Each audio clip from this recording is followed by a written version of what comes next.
अथ श्री साई चरित्र अध्याय 51 उपसंहार। अध्याय 51 पूर्ण हो चुका है और अब अंतिम अध्याय मूल ग्रंथ का 52वां अध्याय लिखा जा रहा है और उसी प्रकार सूची लिखने का वचन दिया है जिस प्रकार के अन्य मराठी धार्मिक काव्य ग्रंथों में विषय की सूची अंत में लिखी जाती है। अभाग्यवश हेमाड़ पंथ के कागज पत्रों की छानबीन करने पर भी वह सूची प्राप्त न हो सकी। तब बाबा के एक योग्य तथा धार्मिक भक्त ठाणे के अवकाश प्राप्त मामलतदार श्री बीवी देव ने उसे रचकर प्रस्तुत किया। पुस्तक के प्रारंभ में ही विषय सूची देने तथा प्रत्येक अध्याय में विषय का संकेत शीर्षक स्वरूप लिखना ही आधुनिक प्रथा है, इसलिए यहाँ अनुक्रमणिका नहीं दी जा रही है।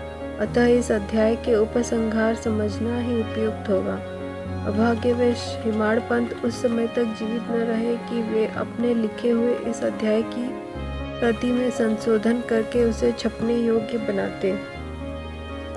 श्री सद्गुरु की साई की महानता। हे साई, मैं आपकी चरण वंदना कर आपसे शरण की याचना करता हूँ, क्योंकि आप ही इस अखिल विश्व के एकमात्र आधार हैं।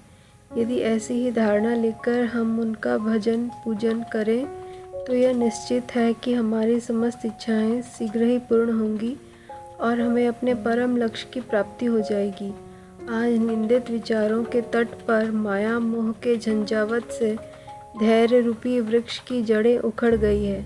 अहंकार रूपी वायु की प्रबलता से हृदय रूपी समुद्र में तूफान उठ खड़ा हुआ है, जिसमें क्रोध और घृणा रूपी घड़ियाल तैरते हैं और अहंग भाव एवं संदेह रूपी नाना संकल्प विकल्पों की संतत भंवरों में निंदा घृणा और ईर्ष्या रूपी अगणित मछलियां विहार कर रही है। यद्यपि यह समुद्र इतना भयानक है तो भी हमारे सद्गुरु साईं महाराज उसमें अगस्त्य रूप ही है, इसलिए भक्तों को किंचित मात्र भी भयभीत होने की आवश्यकता नहीं है। हमारे सद्गुरु तो जहाज है और वे हमें कुशलता पूर्वक इस भयानक भव समुद्र से पार उतार देंगे। प्रार्थना। श्री सच्चिदानंद साई महाराज को साष्टांग नमस्कार करके उनके चरण पकड़कर हम सब भक्तों के कल्याणार्थ उनसे प्रार्थना करते हैं कि हे साई, हमारे मन की चंचलता और वासनाओं को दूर करो। हे प्रभु, तुम्हारे श्री चरणों के अतिरिक्त हम में किसी अन्य वस्तु की लालसा न रहे। तुम्हारा यह चरित्र घर घर पहुँचे और इसका नित्य पठन पाठन हो, और जो भक्त इसका प्रेम पूर्वक अध्ययन करे उनके समस्त संकट दूर हो। फलश्रुति। अध्ययन का पुरस्कार। अब इस पुस्तक के अध्ययन से प्राप्त होने वाले फल के संबंध में कुछ शब्द लिखूंगा। इस ग्रंथ के पठन पाठन से मनोवांछित फल की प्राप्ति होगी। पवित्र गोदावरी नदी में स्नान कर शिरडी के समाधि मंदिर में श्री साई बाबा की समाधि के दर्शन कर लेने के पश्चात इस ग्रंथ का पठन पाठन या श्रवण प्रारंभ करोगे तो तुम्हारी तिगुनी आपत्तियां भी दूर हो जाएंगी। समय समय पर श्री साई बाबा की कथा वार्ता करते रहने से तुम्हें आध्यात्मिक जगत के प्रति अज्ञात रूप से अभिरुचि हो जाएगी, और यदि तुम इस प्रकार नियम तथा प्रेम पूर्वक अभ्यास करते रहे तो तुम्हारे समस्त पाप अवश्य नष्ट हो जाएंगे। यदि सचमुच ही तुम आवागमन से मुक्ति चाहते हो तो तुम्हें साई कथाओं का नित्य पठन पाठन स्मरण और उनके चरणों में प्रगाढ़ प्रीति रखनी चाहिए। साई कथा रूपी समुद्र का मंथन कर उसमें से प्राप्त रत्नों का दूसरों को वितरण करो, जिससे तुम्हें नित्य नूतन आनंद का अनुभव होगा और श्रोतागण अधः पतन से बच जाएंगे। यदि भक्तगण अनन्य भाव से उनकी शरण आए तो उनका ममत्व नष्ट होकर बाबा से अभिन्नता प्राप्त हो जाएगी, जैसे कि नदी समुद्र में मिल जाती है। यदि तुम तीन अवस्थाएं अर्थात जागृति, स्वप्न और निद्रा में से किसी एक के भी साई चिंतन में लीन हो जाओ तो तुम्हारा सांसारिक चक्र से छुटकारा हो जाएगा।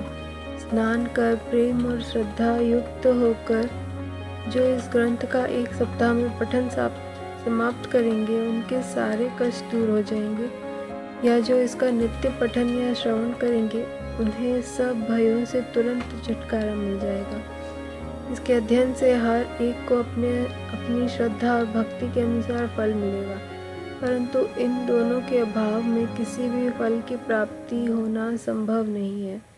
यदि तुम इस ग्रंथ का आदरपूर्वक पठन करोगे तो श्री साई प्रसन्न होकर तुम्हें अज्ञान और दरिद्रता के पास से मुक्त कर ज्ञान, धन और समृद्धि प्रदान करेंगे।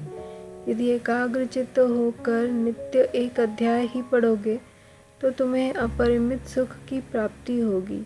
इस ग्रंथ को अपने घर पर गुरु पूर्णिमा, गोकुल अष्टमी, रामनवमी, विजयदशमी और दीपावली के दिन अवश्य पढ़ना चाहिए।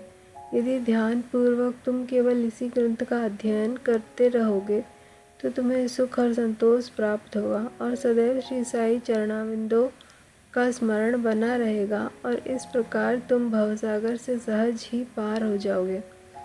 इसके अध्ययन से रोगियों को स्वास्थ्य, निर्धनों को धन, दुखित और पीड़ितों को संपन्नता मिलेगी तथा मन के समस्त विकार दूर होकर मानसिक शांति प्राप्त होगी। मेरे प्रिय भक्त और श्रोतागण, आपको प्रणाम करते हुए मेरा आपसे एक विशेष निवेदन है कि जिनकी कथा आपने इतने दिनों और महीनों से सुनी है उनके कलिमलहारी और मनोहर चरणों को कभी विस्मृत न होने दें। जिस उत्साह, श्रद्धा और लगन के साथ आप इन कथाओं का पठन या श्रवण करेंगे, साईं बाबा वैसे ही सेवा करने की बुद्धि हमें प्रदान करेंगे।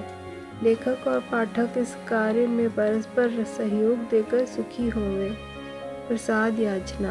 अंत में हम यह पुस्तक को समाप्त करते हुए सर्वशक्तिमान परमात्मा से निम्नलिखित कृपा या प्रसाद याचना करते हैं। हे ईश्वर, पाठकों और भक्तों को श्री साई चरणों में पूर्ण और अनन्य भक्ति दो। श्री साई का मनोहर स्वरूप ही उनकी आंखों में सदा बसा रहे और वे समस्त प्राणियों में देवादिदेव साई भगवान की ही दर्शन करें। एवं मस्तु। श्री सद्गुरु साईनाथार्पणमस्तु। शुभम भवतु। ओम श्री साई यस्कायः शिरडीवासिने नमः। ओम शांति।